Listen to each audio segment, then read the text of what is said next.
Well, it's a huge year for elections all over the world, but I guess nowhere bigger than the United States of America. Now, going right back to January and the initial caucus primary that took place in Iowa, which, of course, this programme went and covered, Donald Trump has been way, way ahead of everybody else. And yet, Nikki Haley took it all the way through to what the Americans call Super Tuesday. And that's when 15 American states vote, both Democrats vote and Republicans vote.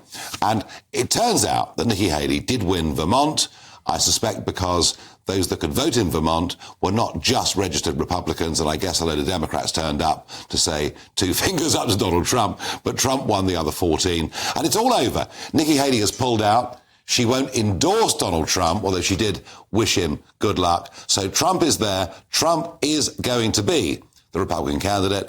And the same thing's happening on the Democrat side, where Joe Biden, is all the way through, and he's going to be the candidate as well.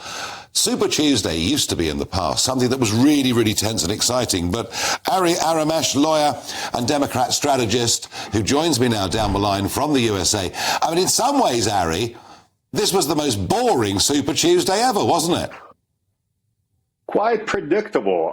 Now, looking at Vermont, you mentioned Vermont go for Nikki Haley. New England has always had a history of different Republicans. You got, the 2 ladies from Maine, Susan Collins and Olympia Snowe, one retired, one still in the Senate. I remember Vermont back in the day had a senator, Jim Jeffords, back in 2000, who switched, became independent. And when the Democratic and the Republican margin was 50-50, gave the Dick Cheney the tie-breaking vote. Took away from Cheney the tie-breaking vote in 2001. So long story short, it's been pretty interesting to see how Nikki Haley only won Washington, D.C., which is it's not a state. It's a very different breed of its own. And then Vermont. Trump has a lock in this party. I'm a Democrat. I generally, vote based on the person. I have voted from time to time for the right person. If that person happened to be a Republican in local elections, I don't think Donald Trump is the right person, but he's got a hold on the Republican Party, and a solid portion of this party really, really love the man. And then they love him. They love his message. They love his persona. They love his motto. They love the way he acts. And those are the things we don't like. They love. Yeah, no, and that's, of course, all fine, as it should be in an open democracy. But let's talk about your man, Joe Biden.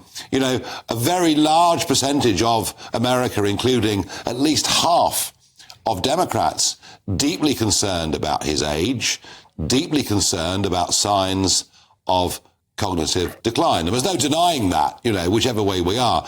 But he does have, Ari, doesn't he, an opportunity tonight. The State of the Union speech, and I've been there in the gallery and watched them in the past. It's a very, very big, grand event.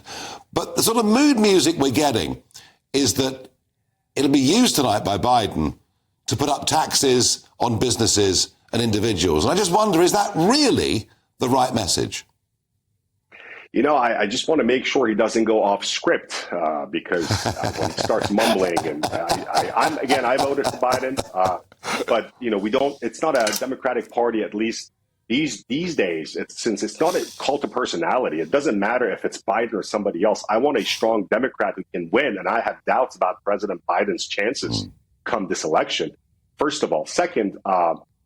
Usually people vote based on a combination of personality and issues. You have some policy issues and personality. You got to have both. You can't have really terrible ideas and a really good personality and vice versa and win. You got to have a combination of both. And so we know that Donald Trump's personality appeals to a great deal of people and also alienates a great deal of people. So that's that.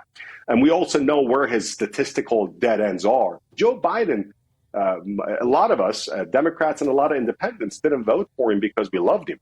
We voted for him because I was terrified of another Trump presidency. I was afraid of a whole host of things that could have happened. I didn't want chaos. But let's talk about 2 things, issues and personality. President Biden does not have that sunny, loving, not loving, but I'm talking about sunny, charismatic personality. But issues. The winning key on the winning card for Democrats this year is going to be reproductive health and abortion. That's gonna help them the most and hurt Republicans, and immigration is going to hurt Democrats the most. Look at that southern border, man. Oh, yeah. We got to do something about it. As long as we ignore it, I come from a family of immigrants. This is a country of immigrants. This is God's greatest land on earth. And I think it's for this country's freedom, and freedom is God's greatest gift to man. But if we have illegal immigration where people can come in here and they're on the terror watch list, we've got a problem. The border and abortion, huge issues, and I'm going to get you back on, and we're going to talk about abortion in much more detail at some point in the not too distant future. Ari, thank you for joining me this evening, our time, this afternoon, your time, and let's see what Biden does tonight in a State of the Union speech. Thank you very much.